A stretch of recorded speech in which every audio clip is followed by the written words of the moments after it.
ప్రజలారా వినరండి ఈ సత్య సువార్త, సర్వజనులారా కనరండి ప్రభు సత్య సువార్త.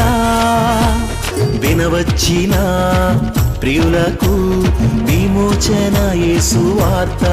ప్రభు అయిన యేసుక్రీస్తు వారి యొక్క నామంలో మిమ్మల్ని అందరినీ ప్రేమతో ఈ సత్య సువార్త అనే ఈ కార్యక్రమానికి ఆహ్వానాన్ని తెలియజేస్తున్నా. హాయ్ స్నేహితులారా, దేవుడు మనల్ని అందరినీ కూడా నిత్యము కరుణించి ఆయన కాపాడుతూ ఉన్న విధానాన్ని బట్టి మన దేవదేవునికి కోటి కోటి స్తుతులు నేను తెలియజేసుకుంటున్నా. మిమ్మల్ని బట్టి, మీ కుటుంబాన్ని బట్టి, దేవుడు మీకు చేసిన ఆశ్చర్యమైన కార్యములను బట్టి ఆ దేవదేవునికి కోటి కోటి స్తుతులు నేను తెలియజేసుకుంటున్నా.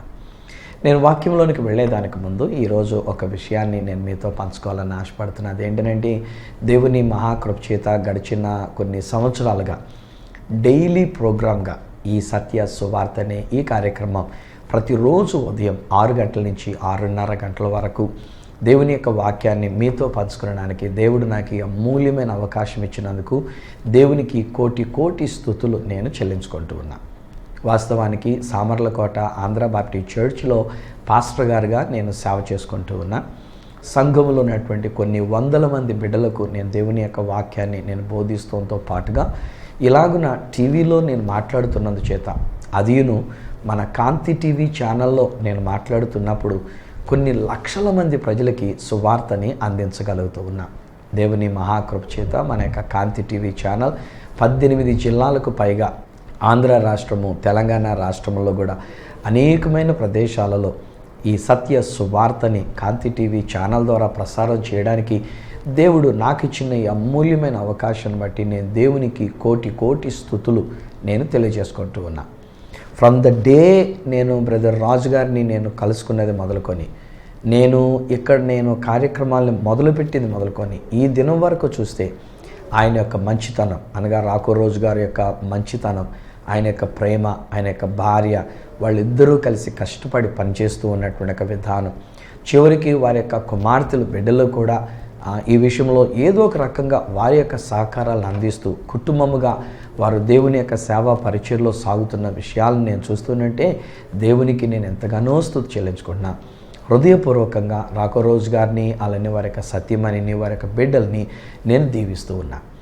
దాదాపు కొన్ని సంవత్సరాలుగా వారు ఎలాగున టీవీ పరిచర్య చేస్తూ లక్షల మంది ప్రజలకు రక్షణకు కారణంగా ఉంటూ దేవుడు అనుగ్రహించిన నడిపింపు చొప్పున, ఏర్పాటు చొప్పున ఒక అద్భుతమైన మహోత్సవాలు పెట్టాలి అనే తలంపు వారికి వచ్చినప్పుడు వారు నాతో కూడా ఆ విషయాన్ని సంప్రదించి, మరి ముఖ్యంగా ఈ మహోత్సవాలలో బ్రదర్ అనిల్ కుమార్ గారిని పిలవాలి అని చెప్పి అన్నప్పుడు చాలా కాలం నేను ఆయనకి తర్జుమాలు చేస్తూ వస్తున్నాను కనుక వారు నన్ను అడిగినప్పుడు ఒక రోజుని బ్రదర్ రాజు గారు నేను ఇద్దరం కలిసి అనిల్ కుమార్ గారి దగ్గరికి వెళ్ళి వారితో మాట్లాడినప్పుడు నిజానికి అనిల్ కుమార్ గారు అప్పటికి బిజీ అయిపోయారు, స్కెడ్యూల్ అంతా ఫుల్ అయిపోయింది. వాస్తవానికి ఈ తారీఖులు అనగా రేపు రాబోయేటువంటి దినాల్లో ఉన్న 23, 24, 25 తారీఖుల్లో వారు వేరొక ప్రాంతంలో సువార్త సభలకి మాటిచ్చారు. కానీ ఎప్పుడైతే నేను వెళ్ళి ఇలా రిక్వెస్ట్ చేసి ఇలాగున కాంతి ఛానల్ అండి వారికి మంచి మీటింగ్స్ పెట్టుకున్నారు, ఆ మీటింగ్స్కి మీరు రావాలని కోరుతున్నారు అని చెప్పేసి చెప్పాను. వెంటనే అనిల్ కుమార్ గారు కూడా నా మీద ఉన్న ప్రేమ అభిమానాన్ని బట్టి వారికున్న ఆ మీటింగ్స్ కూడా వాళ్ళు తర్వాత మనం పెట్టుకుందామని చెప్పేసి దాన్ని వాయిదా వేయించుకొని కాకినాడకి ఆ మీటింగ్స్ కొరకైనటువంటి రీతిగా డేట్ ఇవ్వడం ఇది దేవుని యొక్క మహాసంకల్పం. సో ఈ రోజుని ఇంతకాలంగా కాంతి టీవీ ఛానల్ ద్వారా దేవుడు నన్ను వాడుకుంటున్న విధానాన్ని బట్టి, కాంతి టీవీలో దేవుని యొక్క వర్తమానాలు నేను అందిస్తున్న విధానాన్ని బట్టి ఈరోజు నేను కాంతి టీవీ ఛానల్ని ప్రమోట్ చేస్తూ ఒక మాట నేను మీతో పంచుకుంటున్నాను. అఫ్కోర్స్ ఒకవేళ మరీ దూరంలో ఉన్నటువంటి వాళ్ళందరూ రండి అని నేను పిలవలేను, కానీ మన తూర్పుగోదావరి జిల్లా, పశ్చిమ గోదావరి జిల్లా, విశాఖపట్నం జిల్లా ఇలాగున పరిసర ప్రాంతాల్లో ఉన్నటువంటి ప్రజలున్నటువంటి మీకు నేను మనవి చేసేటువంటి ఒక విషయం ఏంటంటే, దేవుని ఏర్పాటు చొప్పున కాంతి మహోత్సవాలు అనే పేరుతో కాంతి టీవీ ఛానల్ వారు నిర్వహిస్తున్న ఈ మహోత్సవాలకి మిమ్మల్ని అందరినీ ప్రేమతో నేను కూడా ఆహ్వానాన్ని తెలియజేస్తున్నా. రాజుగారితో పక్షంగా, వారి యొక్క కుటుంబం పక్షంగా, కాంతి టీవీ ఛానల్ పక్షంగా రేపు రాబోయే దినాలు అనగా 23, 24, 25 నవంబర్ 2018 ఈ డేట్ గుర్తుపెట్టుకోండి, 2018వ సంవత్సరం నవంబర్ మాసము 23, 24, 25 అనగా శుక్ర, శని, ఆదివారంల యందు సాయంకాలం పూట 6:30 గంటలకి ప్రారంభించబడే ఈ కాంతి మహోత్సవాలలో దేవుని యొక్క కాంతి, దేవుని యొక్క వెలుగు మీ జీవితాల మీద, మీ కుటుంబాల మీద ప్రసరింప చేయబడినట్లుగా రండి, కార్యక్రమాల్లో పాల్గొనండి, దేవుని యొక్క ఆశీర్వాదాలని పొందుకొనండి. మరి ముఖ్యంగా సమీపంగా ఉండినటువంటి వారందరికీ, అలాగనే మన యొక్క కాకినాడలో నివసిస్తున్నటువంటి బిడ్డలకు, మా సామర్లకోటలో ఉన్నటువంటి వారికి, పిఠాపురం పరిసర ప్రాంతాల్లో ఉన్నటువంటి ప్రజలందరికీ ప్రేమతో నేను మనవి చేస్తున్నా, రండి స్నేహితులారా. నేను కూడా ఉంటాను, ఎలాగో బ్రదర్ గారికి నేను తర్జుమాలు చేయడానికి ఉంటాను కనుక వారి ప్రక్కన నేను కూడా ఉంటాను కనుక మిమ్మల్ని ప్రేమతో అటు అనిల్ కుమార్ గారి పక్షంగా నేను ఆహ్వానం తెలియజేస్తున్నా, నా పక్షంగా వ్యక్తిగతంగా నేను ఆహ్వానం తెలియజేస్తున్నా. అన్నిటికంటే మించి కాంతి టీవీ ఛానల్ ఎంత కాలంగా అద్భుతమైన సేవలు అనరిస్తూ ఇప్పుడు ఒక అడుగు ముందుకు వేసి ఒక అద్భుతమైన కాంతి మహోత్సవాలు అనేటువంటి రీతిగా దేవుడిచ్చిన కృపను బట్టి నిర్వహిస్తున్న ఈ మహోత్సవాలకి మిమ్మల్ని అందరినీ ప్రేమతో ఆహ్వానం తెలియజేస్తున్నా. మీరు మాత్రమే రావద్దు, మీతో పాటు అనేక మందిని తీసుకొని రండి. ఎందుకంటే అనిల్ కుమార్ గారి ద్వారా అద్భుతమైన వర్తమానాలు మనం వినబోతూ ఉన్నాం. మన యొక్క జీవితాలలో దేవుని యొక్క కాంతి ప్రకాశమానంగా వెలుగొందునట్లుగా మిమ్మల్ని నేను ఆహ్వానం తెలియజేస్తున్నాను. థ్యాంక్ యూ, మీరు వస్తున్నారు, మిమ్మల్ని అందరినీ అక్కడ చూస్తాను. మీరు చూసినప్పుడు మీరు ఒక మాట నాతో పంచుకోవాల్సిన మాట ఏంటంటే, బ్రదర్ కాంతి టీవీలో మీరు చెప్పిన మాట మేము విన్నాము, వచ్చామని చెప్పేసి ఒక మాట పలకరించండి. మీటింగ్ అయిన తర్వాత కొంతసేపు నేను స్టేజ్ దగ్గరనే ఉంటాను నేను. సో మీరు తప్పకుండా నా దగ్గరికి వచ్చి కలుసుకోవచ్చు. దేవుని యొక్క దీవెనలు మీరు పొందుకోవడానికి మీకు గొప్ప అవకాశాన్ని నేను మీకు ఇస్తూ ఉన్నాను. ఈరోజు దేవుని యొక్క వాక్యాన్ని నేను మీతో పంచుకునడానికి గాను కీర్తనల గ్రంథంలో నుండి 68వ కీర్తన 6వ వచనంలో ఉన్న ఒక మాట నేను మీ కొరకు చదువుతూ ఉన్నా. కీర్తనల గ్రంథంలో నుండి 68వ కీర్తన 6వ వచనం ఇలాగున వ్రాయబడినది: దేవుడు ఏకాంగులను సంసారులుగా చేయువాడు. యాక్చువల్లీ ఈ మాట అంత సరిగా అర్థమయ్యేటువంటి రీతిగా ఒకవేళ లేదేమో కానీ ఇంగ్లీష్లో ఒకవేళ కనుక మనం చూసినట్లయితే ఆయన ఎవరైతే లోన్లీగా ఉన్నారో, ఎవరైతే ఒంటరితనంతో ఉండి ఉన్నారో వారిని he will make them into families అని చెప్పేసి అని అంటాడు. ఒక కుటుంబీకులుగా ఆయన చేసేటువంటి వాడై ఉంటూ ఉన్నాడు. ఎంత అద్భుతమైనటువంటి మాట కాదు. వాస్తవానికి ఆ పైనున్న వచనములో గనక మనం చూసినట్లయితే తన పరిశుద్ధాలయములో ఉండినటువంటి ఒక దేవుడు తండ్రి లేని వారికి ఆయన తండ్రి అయి ఉంటూ ఉన్నాడు. ఒకవేళ ఎవరైతే తండ్రి లేక తండ్రిని కోల్పోయి, తండ్రి దూరం అయిపోయి, ఉద్యోగరీత్యా ఒకవేళ తండ్రి వేరే దేశాల్లో ఉంటూ ఉన్నంటే ఇక్కడ ఒకవేళ తండ్రి లేరు అనేటువంటి ఒక బెంగ, బాధ కలిగినటువంటి వారైనారో వారి విషయంలో దేవుడే తండ్రిగా ఉంటున్నాను అని వాగ్దానం చేశాడు. 2వ లైన్లో 5వ వచనంలో గనక చూస్తే విధవరాండ్ర పక్షముగా ఆయన న్యాయకర్త అయి ఉన్నాడు. విధవరాండ్రు అన్నప్పుడు కూడా భర్త లేకుండా విడవబడినటువంటి వారు కదా, భర్తను కోల్పోయినటువంటి వారు, లేక భర్త లేకుండా ఉంటున్నటువంటి వారు. అలాంటి వారి విషయంలో ఆయన న్యాయకర్త అయి ఉండి వారి పక్షంగా వ్యాజ్యమాడేటువంటి దేవుడై ఉంటూ ఉన్నాడు. ఇప్పుడు తదుపరి ఆ కంటిన్యూషన్లో మాట్లాడుతూ కీర్తన 68వ కీర్తన 6వ వచనంలో ఏమంటాడంటే, ఎవరు ఏకాంగులుగా ఉండి ఉన్నారో, ఒంటరిగా ఉండి ఉన్నారో అలాంటి వారి విషయంలో దేవుడు మాట్లాడుతూ చెప్తున్న మాట ఏంటంటే వారిని కుటుంబీకులుగా చేస్తాను అంటున్నాడు, లేక ఒక కుటుంబం కలిగిన వారుగా చేస్తాను అని. ఇది దేవుని యొక్క వాగ్దానం. ఈరోజు కూడా నేను ఆలోచన చేసినప్పుడు స్నేహితులారా, చాలామంది యొక్క జీవితాలు ఏ రీతిగా ఉంటున్నాయనంటే ఏకాంగతనం అనగా ఒంటరిగా ఉండేటువంటి యొక్క జీవితం, ఇది చాలామంది యొక్క జీవితాల్లో కనబడుతున్నటువంటి. వెల్ ఆఫ్ కోర్స్ ఆ విషయంలో ఇంకా నేను మాట్లాడవలసి వస్తే అంటాను, కొంతమందికి ఈ మధ్య కాలంలో నేను గమనిస్తూ ఉన్నప్పుడు 30 సంవత్సరాలు వచ్చినా, 35 సంవత్సరాలు వచ్చినా వివాహం జరగడం అనేటువంటిది కష్టతరం అయిపోతూ ఉంది కదా. బహుశా ఈ రోజుని నా కార్యక్రమాన్ని వింటున్నటువంటి వారిలో ఒకరు ఇంకా మీరు వివాహం గావించబడకుండా బహుశా పెండ్లి చూపుల కొరకు ప్రయత్నం చేస్తున్నారు, పెండ్లి సంబంధాల కొరకు మీకు ప్రయత్నం చేస్తున్నారు. బట్ సమ్హౌ ఎక్కడో ఏదో ఏం కారణమో తెలియదు కానీ సెటిల్ అవ్వడం లేదు. బహుశా మీరు కూడా చాలా కృంగిపోయిన స్థితిలో ఉండి ఉన్నారేమో. ఒకరేంటి, ఈరోజు చాలామంది ఈ కార్యక్రమాన్ని వీక్షిస్తున్నటువంటి వారు ఇలాంటి పరిస్థితుల్ని ఎదుర్కొని ఉన్నారు కదా.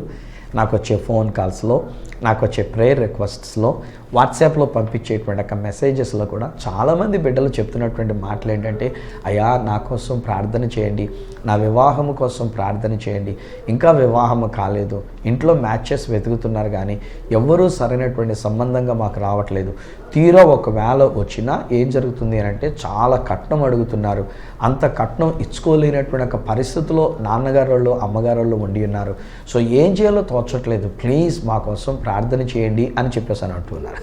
కొంతమంది యొక్క జీవితాన్ని నేను గమనిస్తున్నప్పుడు అర్థం చేసుకున్న మరొక విషయం ఏంటంటే, నిజానికి మంచి విద్యను అభ్యసిస్తూ ఉన్నారు వాళ్ళ పిల్లలు, మంచి చదువులు చదువుకొని ఉన్నారు, తీరా వాళ్ళకి చదువుకు సరిపడినటువంటి వ్యక్తులు సంబంధాలు రావటం లేదు. సో ఇప్పుడు వాళ్ళకంటే తక్కువ చదువుకున్నటువంటి వాళ్ళైతే పెళ్లి సంబంధం కుదరట్లేదు, ఒకవేళ వాళ్ళతో సమానంగా చదువుకున్నటువంటి వాళ్ళైతే ఇమ్మన్నంత కట్నం అనేటువంటిది ఇవ్వడం కష్టమవుతుంది, అది సెటిల్ అవ్వడం లేదు. పోనీ ఏదో ఒక రకంగా చేసేసుకుందామా అని అంటే మన కల్చర్కి సంబంధించిన రీతిగా వాళ్ళు ఉండలేకపోతూ ఉన్నారు. వీళ్ళేమో మంచి సోషలాజికల్గా అందరితో కలిసిమెలిసి ఉండేటువంటి సంబంధం వీళ్ళుంటారు, కానీ వచ్చేటువంటి వాళ్ళు మరీ సెంటిమెంటల్గా, లేకపోతే మరీ రిజర్వ్డ్గా, మరి ఇంకొక ఆ పాతకాలపు పద్ధతులుగా ఇలా ఉంటున్నటువంటి వాళ్ళు కొందరు ఉంటూ ఉన్నారు. విచారం ఏమిటంటే, తీరా ఒకవేళ ఎవరికైనా ఇలా మ్యాచ్ సెటిల్ అయిన తర్వాత క్యాన్సిల్ అయిపోయినటువంటి వాళ్ళు కూడా కొందరు ఉంటూ ఉన్నారు. నేను ఇలాంటివి కూడా నేను వింటూ ఉన్నాను. కొందరి యొక్క జీవితంలో మ్యాచ్ అంతా సెటిల్ అయిపోయిన తర్వాత ఒక్కొక్కసారి అయితే ఎంగేజ్మెంట్ అయిపోయిన తర్వాత కూడా మళ్ళీ అది క్యాన్సిల్ అయిపోయినటువంటి ఒక పరిస్థితి, వివాహం సెటిల్మెంట్ అయిన తర్వాత క్యాన్సిల్ అయిపోతున్నటువంటి ఒక పరిస్థితి, తత్ఫలితం వాళ్ళకి ఇక వివాహ బంధం అనేటువంటిది ఏర్పడకుండా, ఎవరు సరైనటువంటి వ్యక్తులు దొరకకుండా వాళ్ళ జీవితం అలాగే జరిగిపోతున్నటువంటి ఒక విషయం చాలామంది అండి. మరి ముఖ్యంగా ఆడపిల్లలు కూడా అలాగున ఎదురు చూస్తున్నటువంటి ఒక పరిస్థితులు ఉంటూ ఉన్నాయి. ఎవరైనా ఒక మంచి సంబంధం ఉంటే చూడండి. నేను 1-2 సార్లు అనుకున్నా, వీళ్ళకి ఏదైనా సంబంధం చూద్దామని అంటే వాళ్ళ యొక్క కల్చర్కి, లేకపోతే వాళ్ళు ఉంటున్నటువంటి ఒక జీవిత విధానానికి, మనం చూసేటువంటి ఒక విధానానికి వామో ఎందుకు వచ్చిందిరా బాబు అనుకుని కూడా నేను మౌనంగా ఉండిపోతున్నా. ఈ విషయంలో ఎక్కువ నా భార్యకి బాధ్యతలు అప్పగిస్తూనే అంటాను, అమ్మ మీరు ఎవరైనా మ్యాచెస్ అలా కావాలని అనుకుంటే నా భార్యతో చెప్పండి. ఒకటి ఏంటంటే నేనా మర్చిపోతాను, ఎందుకంటే ఒక మంచి అబ్బాయిని గురించి తెలుసుకున్న తర్వాత నేను ఇంకో చోటుకి వెళ్ళేసరికి ఈ అబ్బాయిని సంగతి మర్చిపోతా, ఒక మంచి అమ్మాయిని గురించి తెలుసుకున్న తర్వాత ఇంకో చోటుకి వెళ్ళేసరికి ఈ అమ్మాయి సంగతి మర్చిపోతూ ఉంటా. సో అది నా భార్య అయితే వాళ్ళని గుర్తుపెట్టుకొని పరిచయాలు చేయడానికి, వాళ్ళ గురించి వాళ్ళకి తెలియజెప్పడానికి, అది కూడా మళ్ళీ మీరే నిర్ణయం తీసుకోండి అనేటువంటి రీతిగా వాళ్ళకే అప్పచెప్పడానికి అనేటువంటి రీతిగా ఇది నా భార్య కొంత మట్టుకు తన యొక్క సేవా పరిచయంలో చేయగలుగుతున్నటువంటి విషయం. ఇప్పుడు ఇలా అన్నాను కదా అని కేవలం మ్యాచెస్ గురించి మాత్రమే ఫోన్ చేయకండి. ఒకవేళ తప్పదు అని అంటే తప్పదు, నా భార్య ఎట్లాగా బాధ్యత తీసుకుని ఒకవేళ మీ యొక్క బయోడేటా మీరు ఏదైనా పంపిస్తే కనుక మిమ్మల్ని ఒక కుటుంబీకులుగా చేయడానికి మా వంతు ప్రయత్నం ఒక దైవ సేవకులంగా నేను కానీ నా భార్య కానీ మాకు తెలిసిన రీతిగా మేము తెలియచెప్తాం. But at the same time నేను మళ్ళీ ఒకసారి జ్ఞాపకం చేస్తున్నాం, మేము పెళ్ళిళ్ళ పేరయ్యలాగా లేక మ్యారేజ్ బ్యూరోలాగా మేము ఏ విధమైనటువంటి కార్యక్రమాలు చేయట్లేదు. ప్రార్థన చేయటం మొట్టమొదట మా ధర్మం. ఆ తదుపరి ఒకళ్ళు గుర్తున్నంత మటుకు తెలిసినటువంటి వాళ్ళని బట్టి వాళ్ళకి పరిచయం చేయడం ఇది నా ధర్మం. కానీ ఈరోజు వాక్యపు వాగ్దానంలో నేను తీసుకుంటున్నటువంటి అంశం ఏంటంటే, ఎవరు అలా ఒంటరిగా ఉండి ఉన్నారో, ఎవరు ఒకవేళ ఒంటరితనాన్ని ఎదుర్కొంటున్నారో వారి విషయంలో దేవుడు వారిని ఒక కుటుంబీకులుగా చేయడానికి ఇది దేవుడు ఇష్టపడుతూ ఉన్నాడు. ఈరోజు నేను ఒకవేళ నా మాటలు వింటున్న నా ప్రియ సోదరుడా, నా ప్రియ సహోదరి, ఒకవేళ మీరు ఒక కుమారుడుగా ఒక కుమార్తెగా ఇంకా వివాహము కాలేక వివాహం జరగనందుచేత ఒంటరితనంతో ఒకవేళ నలిగిపోతూ ఉండి ఉన్నారా? అమ్మ నాన్నలు మీ గురించి చేయవలసిన ప్రయత్నాలన్నీ చేసి ఇక విసిగిపోయి ఇక మేము వీళ్ళ కొరకు ఇంకేం చేయలేమండి, ఇక దేవుడే చూసుకోవాలి, ఇంకా దేవుడే దిక్కు తప్ప మాకేం సంబంధం కాదని చెప్పేసి అని ఒకవేళ తల్లిదండ్రులు కూడా మన గురించి విడిచిపెట్టేసిన పరిస్థితిలో ఉండి ఉన్నారా? డోంట్ వర్రీ, ఈరోజుని దేవుడే ఆయన కార్యం చేయడానికి ఆయన సంసిద్ధంగా ఉండి ఉన్నాడు. బైబిల్ గ్రంథంలో నుండి నేను ఆలోచన చేస్తే అసలు మొట్టమొదటి మానవుని విషయంలో దేవుడు మాట్లాడుతూ అంటూ ఉన్నాడు, ఆదామును దేవుడు చేశాడు పురుషునిగా స్త్రీగా అన్నట్టుగా చేసి ఉన్నాడు, ఒక్కడుగా ఉండి ఉన్నాడు. యాక్చువల్లీ 2 in 1గా ఒకరిలోనే ఇద్దరుగా అనేటువంటి రీతిగా తయారు చేయబడినటువంటి ఒక విధానం. ఆ తర్వాత దేవుడు ఈ పశువులను పక్షులను వీటినన్నిటిని చేసినప్పుడు జతలుగా వాటిని చేసి ఉన్నాడు. పోతు పెంటి మగ ఆడ అనేటువంటి రీతిగా చేసి ఉన్నాడు. వాటి జాతి ప్రకారం అవి వర్ధిల్లాలి అని చెప్పేసి వాటిని దీవించాడు. అలాగే నరుని చేసినప్పుడు కూడా ఈ నరుని ఆశీర్వదించినప్పుడు ఆదికాండం 1వ అధ్యాయము 28వ వచనంలో దేవుడైన యెహోవా ఈ యొక్క మానవుణ్ణి దీవిస్తూ మీరు ఫలించి అభివృద్ధి చెంది విస్తరించి భూమిని నింపండి అని చెప్పారు. కానీ చూస్తే ఒక్కడే ఉండి ఉన్నాడు, పురుషుడిగా స్త్రీగా అన్నట్టుగా వేరువేరుగా కాకుండా ఉండి ఉన్నారు. సో ఈ విషయంలో దేవుడు ఆలోచన చేసి ఆదికాండం 2వ అధ్యాయం 18వ వచనం దగ్గరికి వచ్చేసరికి దేవుడైన యెహోవా ఇలాగని అనుకుంటూ వచ్చినాడు, నరుడు ఒంటరిగా ఉండుట మంచిది కాదు, వానికి సాటి అయిన సహాయమును వాని కొరకు చేయుదును అని అనుకుని దేవుడైన యెహోవాయే ఆదామునకు గాఢ నిద్రను కలుగచేసి తన ప్రక్కటెముకల్లో నుంచి ఒక ఎముకను తీసి దానితోనే స్త్రీనిగా నిర్మించి ఆదికాండం 2వ అధ్యాయము 22వ వచనం దగ్గరకు వచ్చేసరికి ఏమంటాడంటే ఆయన లేక దేవుడు ఆమెను అతని యొద్దకు తీసుకొని వచ్చాను అనేటువంటి మాట ఇది మనం చదువుకుంటాం. దేవుడైన యెహోవాయే ఆదాము దగ్గరికి అవ్వమ్మగా తయారు చేసినటువంటి ఒక స్త్రీని దేవుడు తీసుకొని వచ్చినాడు. హై ఫ్రెండ్స్, ఈరోజు అనుకోండి నేను మీతో పంచుకున్న మాట ఇది. మరి ముఖ్యంగా యవన కుమారులు యవనస్తులైనటువంటి వారికి నేను చెప్తున్న మాట ఇది. ప్లీజ్ మీ అంతటి మీరు వెతికేసుకోకండి, మీ అంతటి మీరు లవ్వులు చేసేసుకోకండి. ఇప్పుడున్నటువంటి ఒక కాలం అంతా లవ్ అఫైర్స్ ఎక్కువ అయిపోతూ ఉన్నాయి కదా. ఈ రోజుల్లో ఉన్నటువంటి ఒక విషయాలు ఏంటంటే ఎక్కువ శాతం ముందుగానే మనం ప్రేమించేసుకొని, ముందుగానే మనం పరిచయాలు చేసేసుకొని, ముందుగానే మనం కలిసి తిరిగేసి, ముందుగానే మనం జీవితాన్ని అనుభవించేసి ఆ తర్వాత పెళ్లి చేసుకోవడానికి అని వస్తే మజా ఉండదు. అందుచేతనే చాలా కుటుంబాలు నేటి సంసార జీవితంలో, మన యొక్క సామాజిక జీవితంలో చాలా కుటుంబాలు విచ్ఛిన్నమైపోవడానికి గల కారణం ఏంటంటే పెళ్లికి ముందే వాళ్ళ సంబంధం పెట్టుకొని, పెళ్లికి ముందే వాళ్ళు కలిసి తిరిగేసి, పెళ్లికి ముందే వారి యొక్క మజా, ఆ థ్రిల్లు, ఆ విషయాలన్నీ కూడా అనుభవించేసి ఆ తర్వాత పెళ్లి అయ్యేసరికి ఒకళ్ళిద్దరు పిల్లలు పుట్టేసరికి మోజు తీరిపోయి మళ్ళీ అక్కడి నుంచి ఆవిడని విడిచిపెట్టేయడం, లేకపోతే ఇంకొకరితో సంబంధాలు పెట్టుకోవడం, ఇది ఈనాటి సమాజంలో కనబడుతున్నటువంటి విషయాలు. నేనంటాను, wait until God brings you that person. దేవుడు మీ కొరకు ఆ వ్యక్తిని తీసుకుని వచ్చేటంత వరకు మనం కనిపెట్టుట మంచిది. చేయలేదా దేవుడు? ఆదమునకు అవ్వమ్మను తీసుకొని వచ్చి ఇవ్వలేదా? దేవుడే కదా అవ్వమ్మను తీసుకొని వచ్చి ఆదాము దగ్గర అప్పగించినాడు.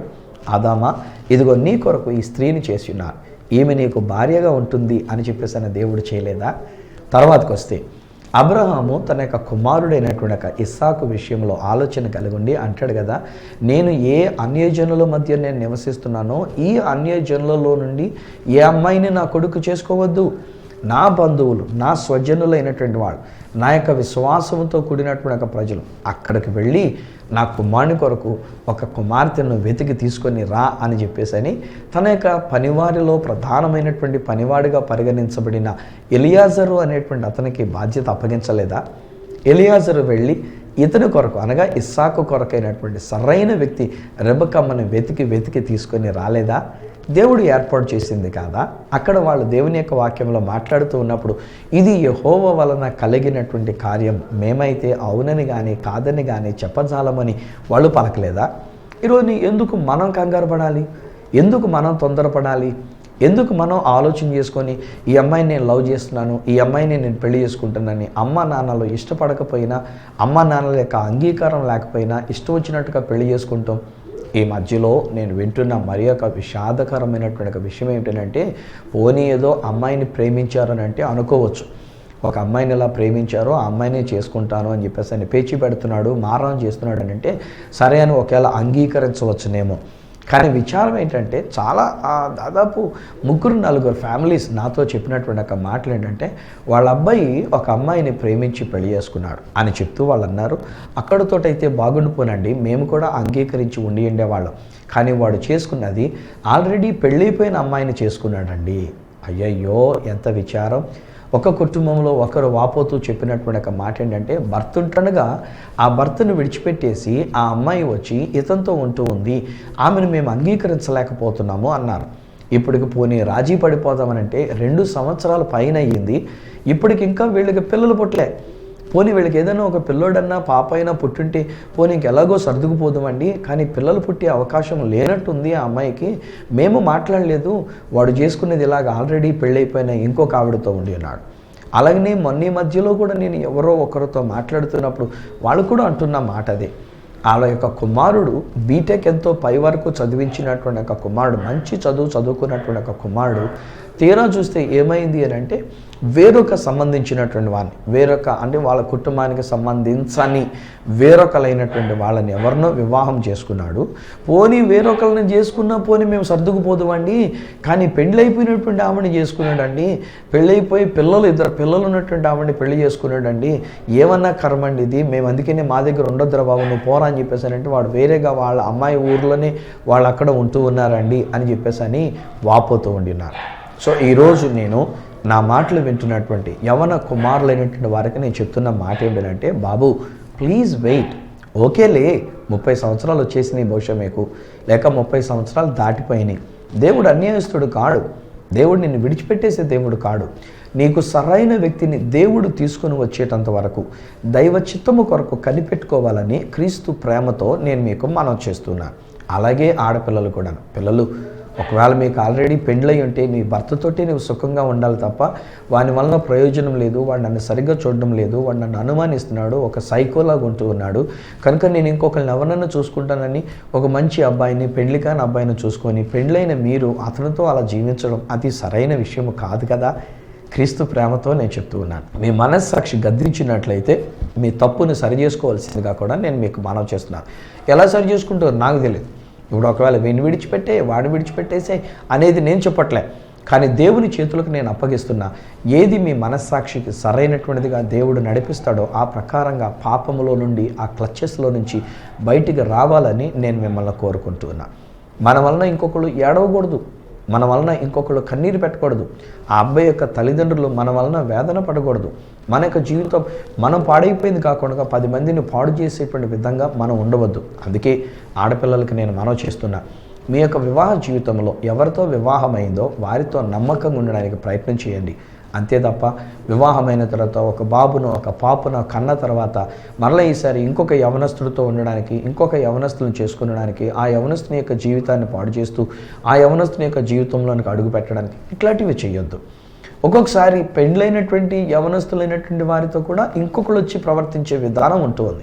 అది సంసార జీవితం కాదు, అది సుఖ సంసారంగా ఉండినటువంటిది కాదు.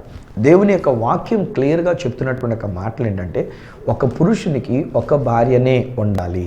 పాత నిబంధన కాలంలో ఒకవేళ కొందరి యొక్క జీవితాలలో అప్పటి కాలపు పద్ధతిని బట్టి, వారి యొక్క దేశ విధానాన్ని బట్టి ఒకవేళ ఒకరికంటే ఎక్కువ వారు వివాహం చేసుకున్నటువంటిది సరియనేమో, కానీ ఇప్పుడు మాత్రం క్రొత్త నిబంధన ప్రకారంగా మాత్రం నేను ఒక దైవ సేవకుడిగా నేను చెప్తున్నటువంటి ఒక మాట ఏమంటానంటే, ప్రతి పురుషుడు ఒక భార్యని, ఒక స్త్రీనే వివాహం చేసుకోవాలి.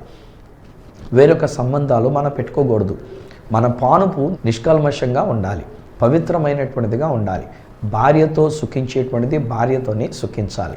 నీ యొక్క పెండ్లి భర్తతో సుఖించేటువంటిది ఆ యొక్క పెండ్లి భర్తతోనే సుఖించడం అనేటువంటిది జరగాలి.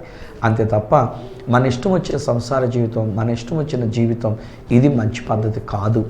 కానీ నేటి సమాజంలో ఇది చాలా ఎక్కువైపోయింది. ఒక్కొక్క చోట నేను వింటూ ఉన్నప్పుడు చాలామంది యొక్క జీవితాలు ఎంత విచారం. మొన్న ఒక యవనస్తుడు నాతో ఒక మాట చెప్తూ ఉన్నాడు. ఏమంటున్నాడంటే, అతడు ఒక అమ్మాయి అంటే చాలా ఇష్టపడుతూ ఉన్నాడంట.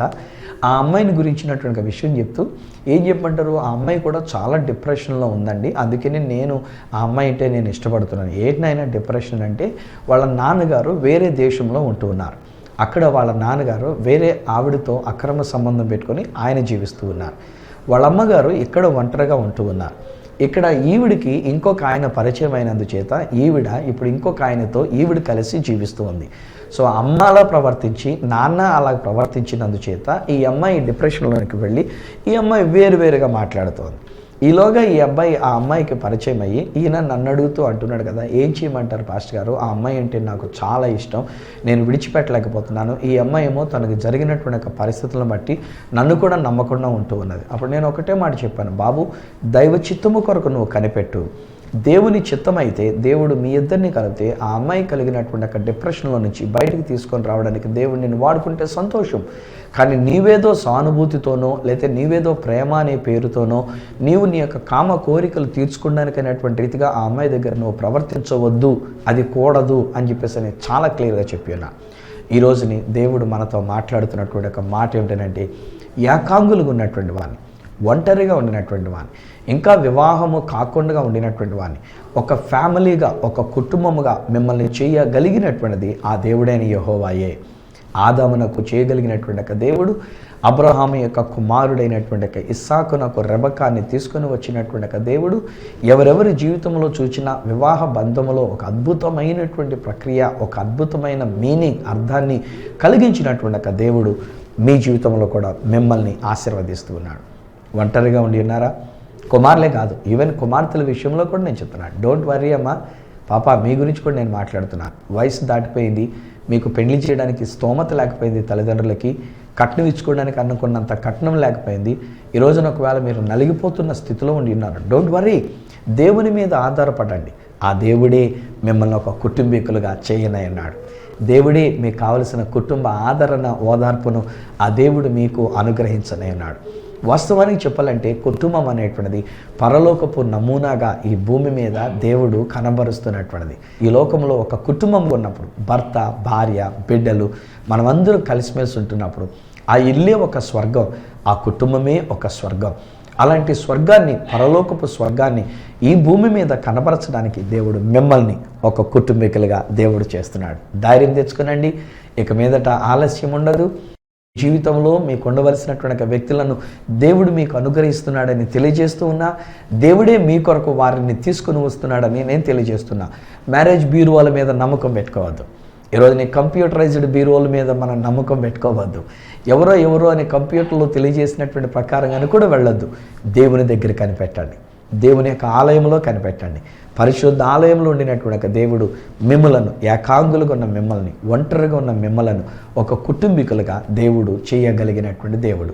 నా తండ్రి, ఈ బిడ్డల కొరకు నేను ప్రార్థన చేస్తున్నా. ఈ దినం మీరు ఇచ్చిన ఈ వర్తమానాన్ని బట్టి నీకు వందనాలు.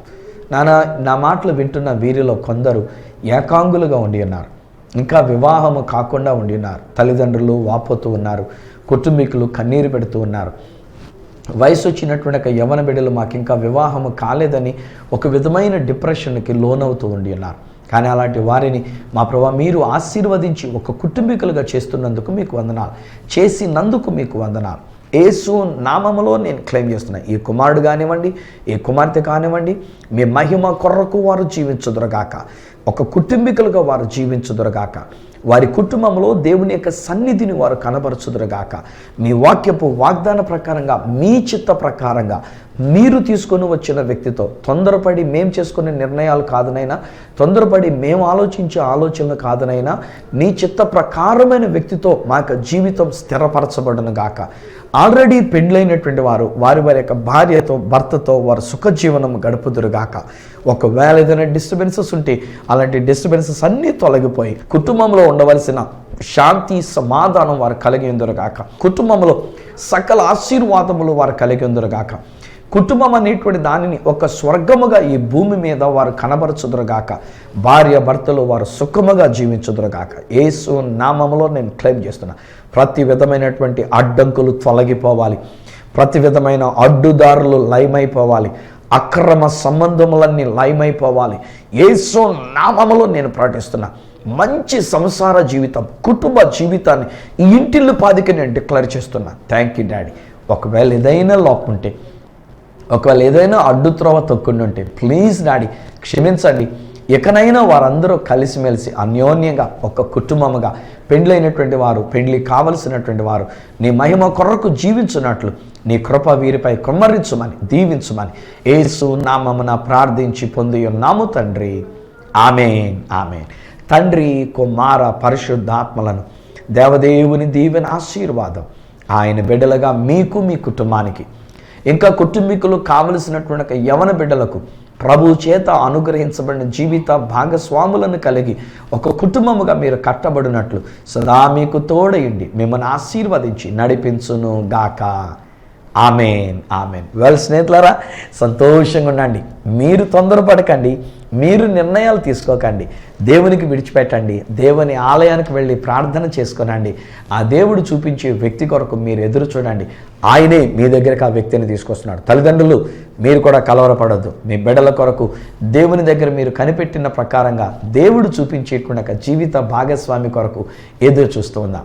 మీరు పొందుకున్న మేలులు మీ యొక్క ప్రార్థన అవసరతలు మాతో పంచుకోవాలని కోరుకున్నట్లయితే, ఒకవేళ మీ బిడ్డల యొక్క జీవిత భాగస్వామి కొరకు కూడా మీరు ఏదైనా కోరుకున్నట్లయితే వారి యొక్క ఫోటోతో సహా వారి యొక్క బయోడేటా, వారి యొక్క డీటెయిల్స్ అన్నీ కలిపి ఉత్తరము ద్వారా మాకు పంపించాల్సిందిగా మనవి చేస్తున్నాం. మా అడ్రస్ ఈ సత్య సువార్త, సామర్లకోట 533440, తూర్పుగోదావరి జిల్లా, ఆంధ్రప్రదేశ్. అడ్రస్ మరొకసారి చెప్తూ ఉన్నా, ఈ సత్య సువార్త, సామర్లకోట్ 533440, ఈస్ట్ గోదావరి డిస్ట్రిక్ట్, ఆంధ్రప్రదేశ్. అప్పటికి ఒకవేళ మాతో మీరు ఫోన్లో మాట్లాడాలని కోరుకున్నట్లయితే మా ఫోన్ నెంబర్స్ 9848110907, 9440040992, 888855276662. ఒకవేళ నాకు ఈమెయిల్ చేయాలనుకున్నట్లయితే నా ఈమెయిల్ ఐడి ఈ సత్య సువార్త @gmail.com.